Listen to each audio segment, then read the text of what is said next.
네, 안녕하세요. 증권통 투자 업데이터 시간입니다. 전일 코스피 지수는 하락 마감했습니다. 중국에서 서비스업 PMI가 부진하게 나왔고 또 이제 6월 FOMC 의사록 공개를 앞두고 우리 시장의 투자 심리는 위축이 됐고요. 관망세가 짙어지는 분위기였는데요. 하지만 여기서 눈여겨볼 만한 포인트는 외국인의 수급은 오랜만에 돌아왔다는 점이었습니다. 따라서 어제처럼 관망세가 짙어진 시장 속에서도 외국인들은 어떠한 종목들에 관심을 보였는지 코스피 시장부터 살펴보도록 하겠습니다. 네, 코스피 시장에서 외국인이 가장 많이 매수했던 종목들 리스트고요. 1위에는 STX, 그 아래로는 비올과 CI테크, 큐렉스와 성우하이텍이 위치해 있습니다. 우선 STX 관련해서는 특징주에 넘어가서 살펴보도록 하겠고요. 아래로 보시면 큐렉소 같은 경우 3.9% 오른 2250원의 종가를 형성했는데 이 큐렉소는 AI 의료 관련 종목입니다. 이렇게 AI 의료주와 관련해서 최근 시장에서는 꾸준히 관심도가 높아지고 있다는 점 체크해 보시면 되겠고요. 오랜만에 들어온 외국인 수급이었는데 여전히 AI 의료와 관련해서도 수급이 들어왔다는 점도 체크해 보시면 좋겠습니다. 또 그 아래로 성우하이텍이 가장 마지막에 위치해 있습니다. 주가 살펴보시면 3.38% 급등한 채로 거래를 마쳤고요. 1,690원의 종가를 형성했는데 이 상승률 자체는 나머지 종목들에 비해서는 상대적으로 이 상승폭이 작습니다. 하지만 수급 주체별로 분석을 해봤을 때는 특징이 한 가지가 있었는데요. 기관과 외국인의 매수세가 연일로 지속이 되고 있다는 점이었습니다. 기관 투자자들이 성우하이텍을 4거래 연속으로 매수를 하고 있고요. 여기에 이어서 외국인들의 수급마저도 6거래 연속으로 매수를 하고 있는데요. 따라서 이 성우하이텍 외국인과 기관의 동반 매수세가 들어오면서 4거래 연속으로 상승하는 흐름이 포착이 됐습니다. 네, 코스피 시장에서의 특징주로 STX 그리고 비올 살펴보도록 하겠습니다. 네, STX 같은 경우에는 중국의 핵심 광물 소식과 연관성을 갖고 있는데요. 중국에서 최근 들어서는 핵심 광물을 무기화한다는 소식이 시장에서는 도드라지고 있습니다. 이에 따라서 국내 증시에서는 이 핵심 광물과 관련해서 수혜를 입을 만한 종목 찾기에 분주한 모습이 나타나고 있는데요. 그중에 한 종목이 바로 STX였습니다. STX의 주가 살펴보시면 23% 넘게 급등하면서 강세로 거래를 마쳤고요. 종가는 13,250원에 형성을 했습니다. 전 최근에 가장 핫한 이슈 중에 하나가 중국이 갈륨과 게르마늄 등 반도체 제조에 필요한 핵심 광물과 관련해서 수출 통제를 단행을 했다는 점이었는데요. 이와 관련해서 시장에서는 이 부분이 우리 시장에도 영향을 줄 것이다라는 분석을 많이 내놓고 있습니다. 또 이뿐만 아니라 국내에서는 정부에서 밝혀온 소식도 있었습니다. 최근 정부가 미국 측에 인플레이션 감축법 전기차 세액공제와 관련해 배터리 핵심 광물 공급국 범위를 확대해달라고 공개적으로 요청을 했는데요. 정부는 IRA 보조금 지급 요건상 배터리 핵심 광물을 조달해서 안 되는 이 외국 우려 기업의 의미도 명확히 해서 업계의 불확실성을 해소해달라고 요청을 하기도 했습니다.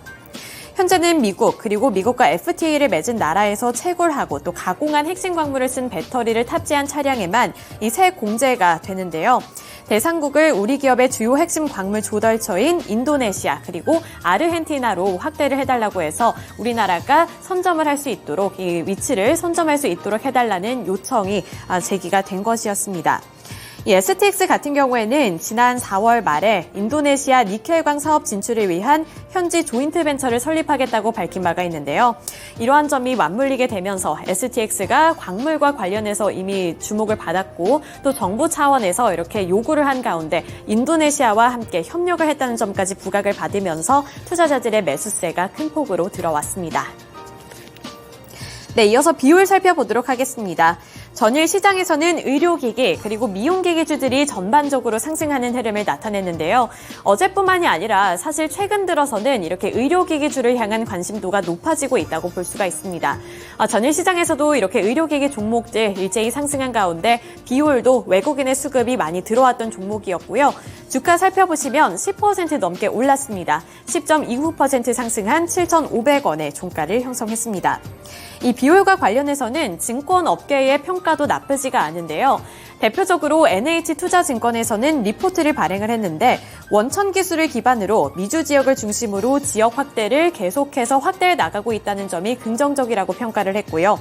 또 피어 대비 높은 성장률과 수익성을 시현하고 있기 때문에 지속되는 주가 상승에도 불구하고 중장기적인 관점에서 봤을 때 여전히 상승할 만한 여력은 남아있다고 평가를 한 것이었습니다. 또 이뿐만 아니라 NH투자증권은 동사에 대해서 올해 2분기 매출액이 120억 원을 기록할 것으로 봤고요. 영업이익은 55억 원으로 전망하고 있는 가운데 이는 시장의 컨센서스를 상회하는 수준이라며 이러한 실적 부분에 대해서도 긍정적인 평가를 나타냈습니다.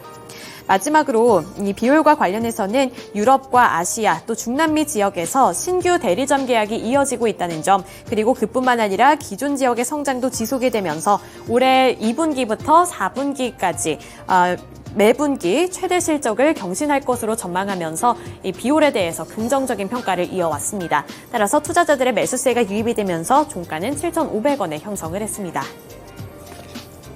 네, 이어서 코스닥 시장으로 넘어가 보겠습니다. 코스닥 지수, 코스피보다는 주가가 선방이 됐습니다. 지수가 상승한 채로 거래를 마쳤는데요. 강보합권 내에서 마무리를 지은 가운데 거래량이 가장 많이 몰렸던 종목들 살펴보도록 할 텐데요. 전 솔트웨어가 3.21% 상승세를 드러냈고요. 17,690원의 종가를 형성했습니다. 마찬가지로 AI와 관련해서 주목을 받고 있는 종목으로 1위를 기록한 가운데 아래로 보시면 포커스 HNS, EV 첨단 소재, 크리스탈 신소재, 그리고 상보까지 있습니다. EV 첨단 소재부터 상보까지는 2차 전지 그리고 그 안에서도 소재 종목으로 함께 엮을 수가 있는데요. 최근 이렇게 2차 전지 시장에 대한 기대감이 유입이 되고 있고 테슬라와 리비안의 인도대수 소식과 관련해서 전기차 시장이 확대될 것이라는 기대감이 커지고 있는 가운데 이제 그렇게 된다면 핵심 광물을 누가 더 많이 확보를 하냐, 더 빠르게 확보를 하냐가 주요 관건이 되고 있습니다. 따라서 이렇게 EV 첨단 소재, 크리스탈 신소재, 그리고 상보는 이 소재와 관련해서 어떠한 사업을 하고 있는지에 주목이 쏠리고 있는데요. 이 부분 특징주 가서 더 자세하게 살펴보도록 하겠습니다. 네, 크리스탈 신소재와 상보, 흑연 관련주로 분류가 되고 있습니다. 크리스탈 신소재는 지난 5월에 신형 그래핀 용액을 개발한 바 있고요. 상보 같은 경우에도 그래핀 제조업체로 각광을 받고 있습니다. 여기서 흑연과 그래핀의 연관성이 궁금하실 것 같은데요. 이 그래핀이란 흑연에서 추출을 해서 가공했던 소재입니다. 탈중국화 속에서 이 광물 확보가 중요해진 상황 속에서 이렇게 흑연과 관련되어 있는 기업들이 주목을 받고 있는 거고요. 최근 들어서는 글로벌 자동차 기업들이 흑연 확보에 적극적으로 나서고 있기 때문에 국내 증시에서도 이렇게 크리스탈 신소재와 상보가 흑연 관련 종목으로 관심을 받고 있습니다. 또 EV 첨단 소재 같은 경우에는 리튬 관련 종목으로 엮어볼 수가 있는데요.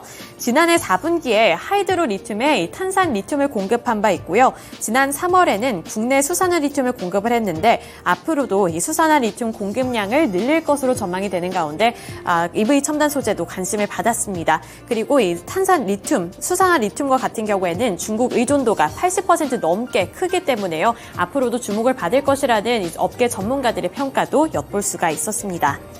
네, 마지막으로 포커스 HNS 보겠습니다. 포커스 HNS는 보안시장 확대 기대감에 상한가를 기록한 종목이었는데요. 29.96% 강세로 거래를 마쳤습니다. AI 시장 확대에 따라서 보안에 대한 관심도가 높아지고 있는 가운데 이 관련 종목으로 포커스 HNS도 관심을 받았다는 점까지 참고해 보시길 바라겠습니다.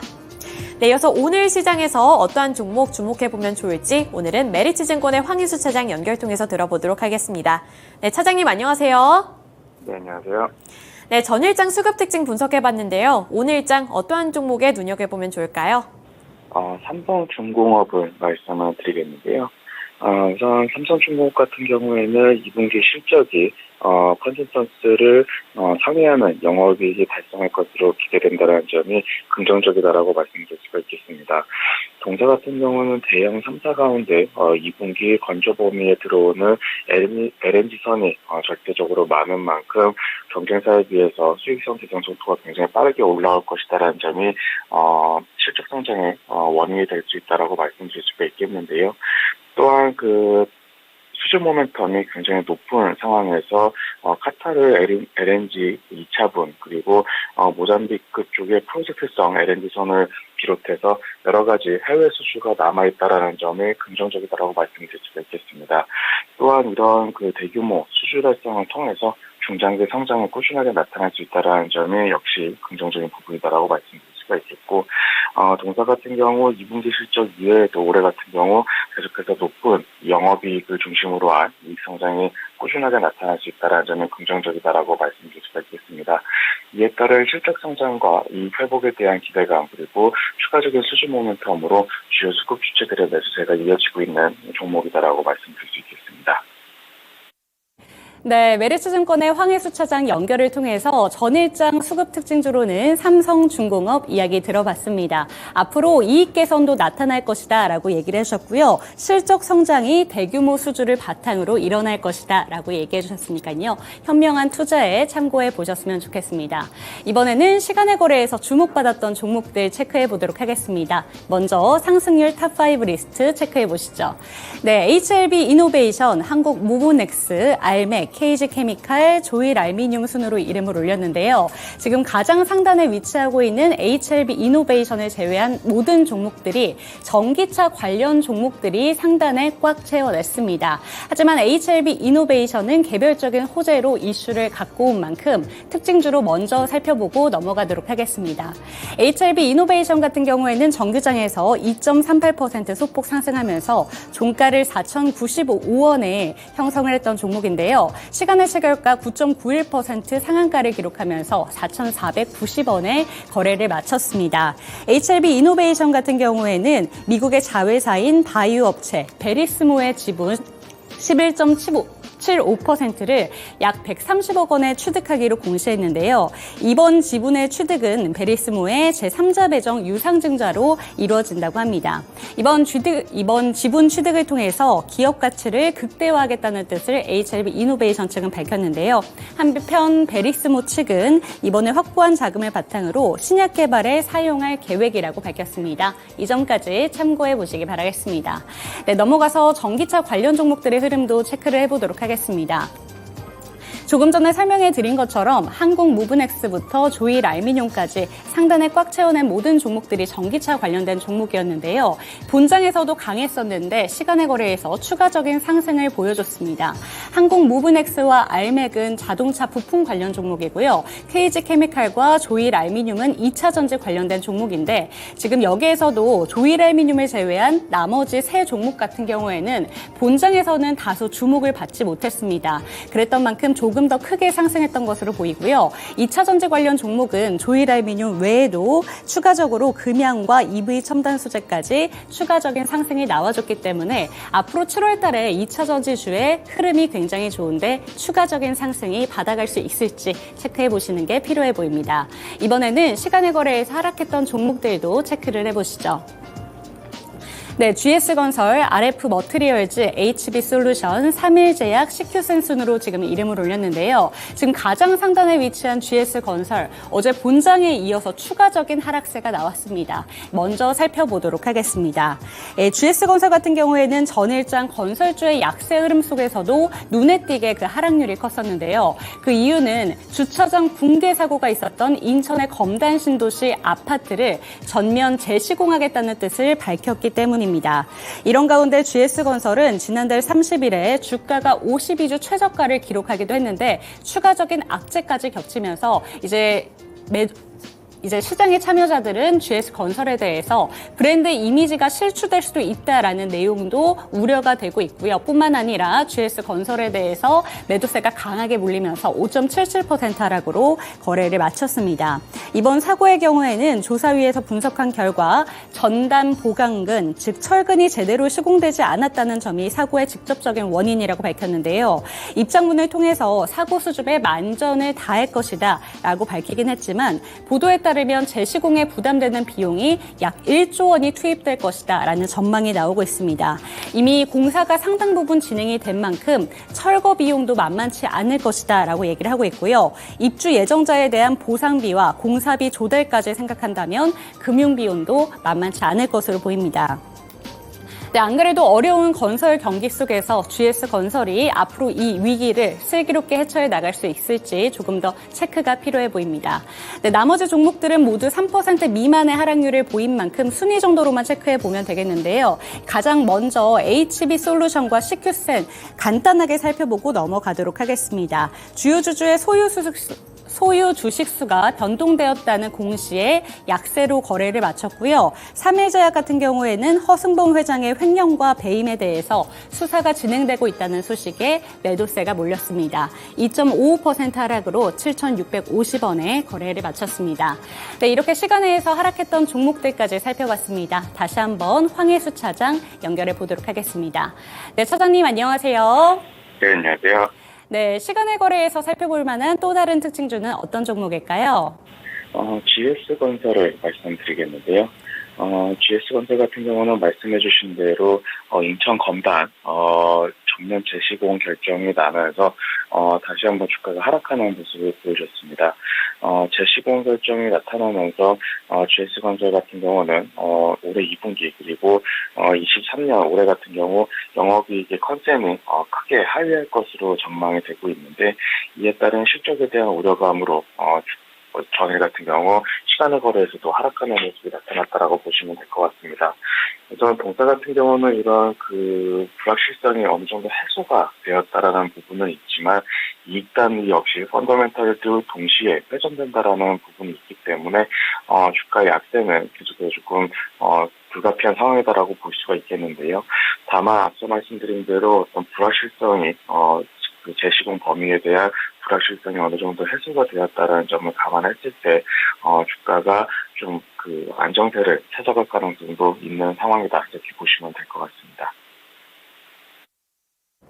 네, 전일장 시간의 특징주로는 GS건설에 대해서 알아봤습니다. 이렇게 비용이 크게 부담이 되는 만큼 앞으로 GS건설이 이 위기를 잘 헤쳐나갈 수 있기를 기대해 보셔야겠습니다. 네, 황희수 차장님 오늘도 좋은 말씀 감사드립니다. 감사합니다. 네, 이렇게 다양한 특징주 그리고 수급 특징 함께 알아봤는데요. 오늘 시장에서는 어떻게 반영이 될지 눈여겨보시면서 오늘도 성공 투자를 응원하도록 하겠고요. 오늘도 당신의 맛있는 수익률을 응원합니다.